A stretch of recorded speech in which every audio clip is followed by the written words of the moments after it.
தற்போதைய அண்மை செய்தியை பார்த்துக் கொண்டிருக்கிறோம். விருத்தாச்சலம் அருகே எருக்கன் குப்பத்தில் பாமக இளைஞரணி செயலாளர் வீட்டில் வருமான வரி சோதனை நடைபெற்று வருகிறது. இது தொடர்பான கூடுதல் விவரங்களோடு இணைகிறார் செய்தியாளர் பிரேம். தற்போது நடைபெற்று வரக்கூடிய வருமான வரி சோதனையின் பின்னணி என்ன, விவரங்களை பதிவு செய்யலாம். பாமக மாநில நிர்வாகி வீட்டில் தான் கடலூர் மாவட்டம் விருத்தாச்சலம் அருகே தற்போது வருமான வரித்துறை அதிகாரிகள் சோதனை மேற்கொண்டு வருகிறார்கள்.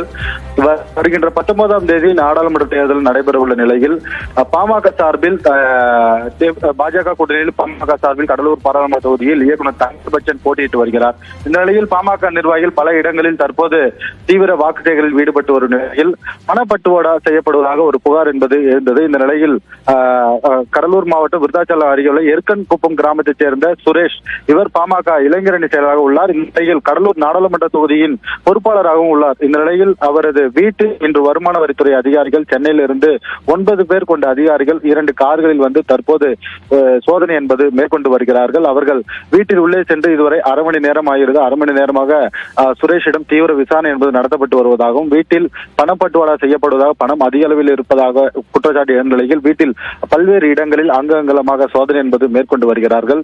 நேற்றைய தினம் இதேபோல் விசிக சிதம்பரம் நாடாளுமன்ற தொகுதியின் வேட்பாளரான விடுதலை சிறுத்தை கட்சியின் தலைவர் திருமாவளவன் அவரது தங்கியிருக்கக்கூடிய வீட்டிலும் நேற்று மாலை சோதனை என்பது வருமான வரித்துறை செய்யப்பட்டது. இந்நிலையில் பாமகவுடைய மாநில இளைஞரணி செயலாளர் கடலூர் நாடாளுமன்ற தொகுதி பொறுப்பாளருமான சுரேஷ் என்பவர் வீட்டில் தற்போது விருத்தாச்சலத்தில் அவரது வீட்டில் சோதனை என்பது நடத்தப்பட்டு வருகிறது. இந்த சோதனைக்கு முடிவின் பின்னரே எதற்காக இந்த சோதனை மற்றும் என்னென்ன ஆவணங்கள் சிக்கியது என்பது